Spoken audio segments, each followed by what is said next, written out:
जी good morning 10th class बच्चे असी SST के शॉर्ट क्वेश्चन जो है लैसन 1 के सिविक्स के स्टार्ट किए सी। 2 क्वेश्चन अपने हो गए सी। थर्ड क्वेश्चन जो है डिस्क्राइब कर रहे हैं। ठीक है, describe each of the following fundamental rights के जो साडे फंडामेंटल राइट्स ने जो अधिकार ने उन्होंने तुसीं दसना है वन बाय वन। ठीक है, first is right to equality. Right to equality की होंदा है कि Indian society suffered from different types of inequality for centuries के कई सेंचुरीज़ तो ही जो इंडियन सोसाइटी है वो सफ़र कर रही है, सामना कर रही है अलग अलग तरह दियाँ इनइक्वालिटीज़ दियाँ असमानतावां दा। So the makers of constitution gave top priority to the right to equality.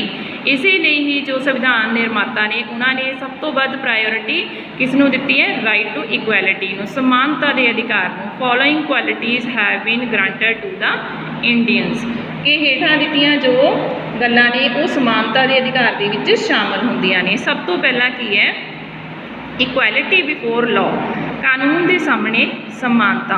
All are equal before law के कानून के सामने की ने सब बराबर ने। No discrimination can be made on the ground of religion, race, caste, colour and sex कि किसी भी व्यक्ति के नाल धर्म के आधार पर, ठीक है, धर्म के अधिकार से जां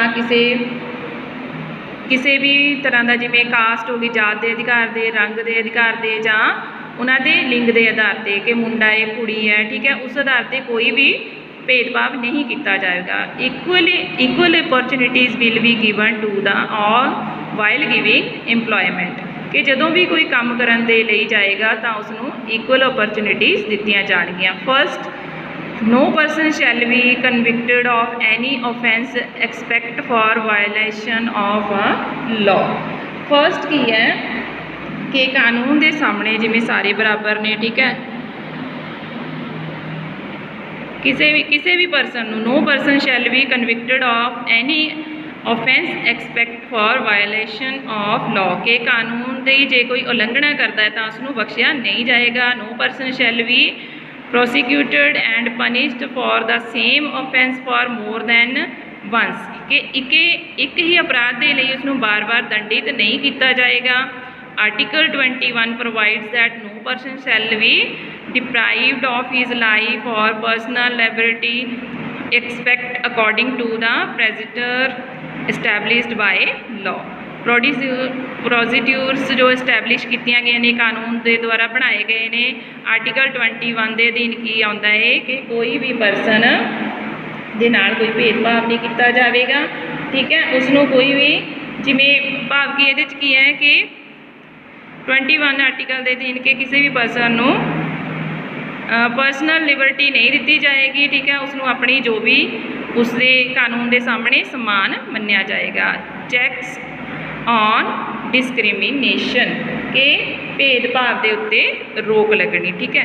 the government shall not make any discrimination on the basis of caste, colour, creed, place of birth and sex। all shall be allowed on enter public places built with the aid of the government कि किसी दे नाल कोई भेदभाव नहीं किया जाएगा colour नूं लेके, जात नूं लेके, जां उहदे धर्म नूं लेके, जां बर्थ प्लेस नूं लेके, ठीक है, सारे की हैं all shall be allowed to enter public place के सार्वजनिक स्थान जो हैगे ने उत्थे सारिਆਂ ਨੂੰ जाण दा अधिकार है बिना किसी भेदभाव के, ठीक है। इक्वल अपॉर्चुनिटी कि सबनों समान जो है अपॉर्चुनिटीज़ दित्तियां जाणगियां, ठीक है, समान सबनों मन्निया जाएगा। उस दे विच की आउंदा है बच्चे, equal opportunity shall be granted to all while giving employment or any job in the state कि कोई भी काम किसी ने स्टेट दे विच लैना है या जॉब के लिए जाना है उसनों इक्वल समान अधिकार दिता जाएगा।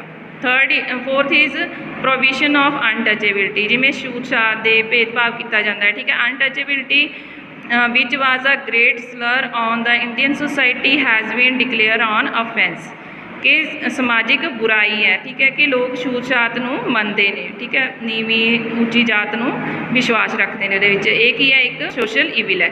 It's practice in any form is punishable by law कि कोई भी इस तरह जे करता है किसी ना भेदभाव करता है तो कानून उसनों सज़ा देगा। वायलेशन ऑफ टाइटल्स कि उपाधियाँ ਜਿਵੇਂ ਕੋਈ ਖਿਤਾਬ ਦਿੱਤੇ ਜਾਂਦੇ ਸੀ ਜਾਂ ਉਪਾਧੀ ਦਿੱਤੀ ਜਾਂਦੀ ਸੀ ਉਸ ਨੂੰ ਖਤਮ ਕੀਤਾ ਗਿਆ। The constitution prohibits the state from conferring titles, but title for military and academic distinctions can be awarded ਕਿ ਸਿਰਫ ਆਰਮੀ ਦੇ ਵਿੱਚ ਜਾਂ ਕੋਈ ਵੀ ਵਿਦਿਅਕ ਖੇਤਰ ਦੇ ਵਿੱਚ ਜੋ ਅਵਾਰਡ ਹੈ ਉਹ ਦਿੱਤੇ ਜਾ ਸਕਦੇ ਹਨ, ਪਰ ਕਿਸੇ ਨੂੰ ਹੋਰ ਉਪਾਧੀ ਜਾਂ ਖਿਤਾਬ ਨਹੀਂ ਦਿੱਤਾ ਜਾਏਗਾ ਕਿਸੇ ਵੀ ਖੇਤਰ ਦੇ ਵਿੱਚ। ਉਸ ਤੋਂ ਬਾਅਦ ਨੈਕਸਟ ਹੈ ਬੱਚੇ ਰਾਈਟ ਟੂ ਫਰੀडम। ਫਰੀडम ਕੀ ਹੁੰਦੀ ਹੈ? ਆਜ਼ਾਦੀ। This right is the essence of human existence. It is essential for the development of individual as a good citizen. A good citizen means a good state. ਜੇ ਚੰਗਾ ਨਾਗਰਿਕ ਹੋਏਗਾ ਤਾਂ ਹੀ ਇੱਕ ਚੰਗੀ ਸਟੇਟ ਬਣੇਗੀ। Article 19 to 22 of the constitution deal with various kinds of individual and collective freedoms granted to the citizens of India. Some of them are as given below. ਕਿ ਬਹੁਤ ਸਾਰੇ ਅਧਿਕਾਰ ਦਿੱਤੇ ਗਏ ਨੇ ਜਿਹਦੇ ਵਿੱਚ ਕੀ ਆਉਂਦਾ? Right to freedom. Right to freedom of speech and expression. ਬੋਲਣ ਦਾ ਅਧਿਕਾਰ ਹੈ ਕਿ ਆਪਣੇ ਅਸੀਂ ਮਨੋਭਾਵਾਂ ਨੂੰ ਬੋਲ ਕੇ ਦੱਸ ਸਕਦੇ ਹਾਂ, ਠੀਕ ਹੈ। The ਕੌਨਸਟੀਟਿਊਸ਼ਨ given to every citizen the right to freedom of speech and expression, but this right cannot be used against social order or against safety and integrity of the state. ਕਿ ਰਾਜ ਦੇ ਖਿਲਾਫ ਇਸ ਦਾ ਜੋ ਹੈ ਯੂਜ਼ ਨਹੀਂ ਕੀਤਾ ਜਾ ਸਕਦਾ, ਕਿ ਹਰ ਇੱਕ ਨੂੰ ਅਧਿਕਾਰ ਹੈ ਕਿ ਆਪਣਾ ਬੋਲ ਕੇ ਉਹ ਆਪਣੇ ਜੋ ਭਾਵ ਨੇ ਉਹਨਾਂ ਨੂੰ ਦੱਸੇ, ਪਰ ਇਸ ਦਾ ਕੀ ਹੈ ਕਿ ਨੈਗੇਟਿਵ ਪ੍ਰਯੋਗ ਵੀ ਨਹੀਂ ਕੀਤਾ ਜਾਣਾ ਚਾਹੀਦਾ। It should not be use to defame others or for inciting public to commit offence. ਕਿ ਇਸ ਦਾ ਯੂਜ਼ ਕਿਸੇ ਨੂੰ ਬੋਲਣ ਦਾ ਫਰੀडम ਤੋਂ ਭਾਵ ਇਹ ਨਹੀਂ ਹੈ ਕਿ ਅਸੀਂ ਕਿਸੇ ਨੂੰ ਕੁਝ ਵੀ ਗਲਤ ਬੋਲ ਦਈਏ, ਠੀਕ ਹੈ। ਕਿ ਫਰੀडम ਕੀ ਹੈ ਕਿ ਅਸੀਂ ਆਪਣੇ ਜੋ ਅਧਿਕਾਰ ਨੇ ਉਹਨਾਂ ਦੀ ਸਹੀ ਵਰਤੋਂ ਕਰੀਏ ਅਤੇ ਆਪਣਾ ਜੋ ਹੈ ਉਹ ਉਸ ਦੇ ਅਕੋਰਡਿੰਗ ਹੀ ਚੱਲੀਏ। ਇਹ ਨਹੀਂ ਕਿ ਕਿਸੇ ਨੂੰ ਬੁਰਾ ਭਲਾ ਕਹਿ ਕੇ ਅਸੀਂ ਆਪਣਾ ਕੰਮ ਕਰੀਏ, ਠੀਕ ਹੈ।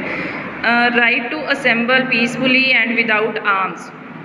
ਇਸ ਦੇ ਵਿੱਚ ਕੀ ਹੈ ਕਿ ਸਾਨੂੰ ਇਕੱਠੇ ਹੋਣ ਦਾ ਅਧਿਕਾਰ ਹੈ ਕਿ ਅਸੀਂ ਸ਼ਾਂਤ ਢੰਗ ਦੇ ਨਾਲ ਇਕੱਠੇ ਹੋ ਕੇ ਆਪਣਾ ਪ੍ਰਦਰਸ਼ਨ ਕਰ ਸਕਦੇ ਹਾਂ। ਉਸ ਤੋਂ ਬਾਅਦ ਰਾਈਟ ਟੂ ਫਾਰਮ ਐਸੋਸੀਏਸ਼ਨਸ।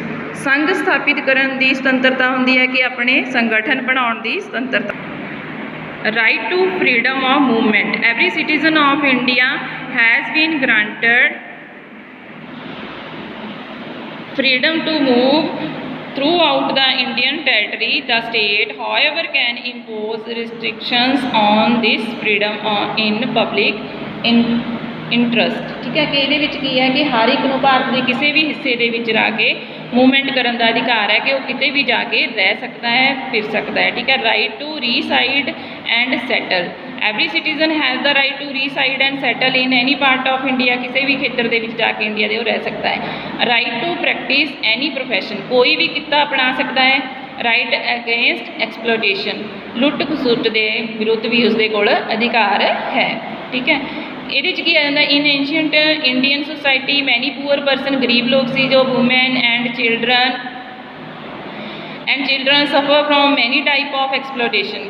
ਕਈ ਤਰ੍ਹਾਂ ਦੀ ਉਹਨਾਂ ਨਾਲ ਲੁੱਟ ਖਸੁੱਟ ਕੀਤੀ ਜਾਂਦੀ ਸੀ, ਠੀਕ ਹੈ।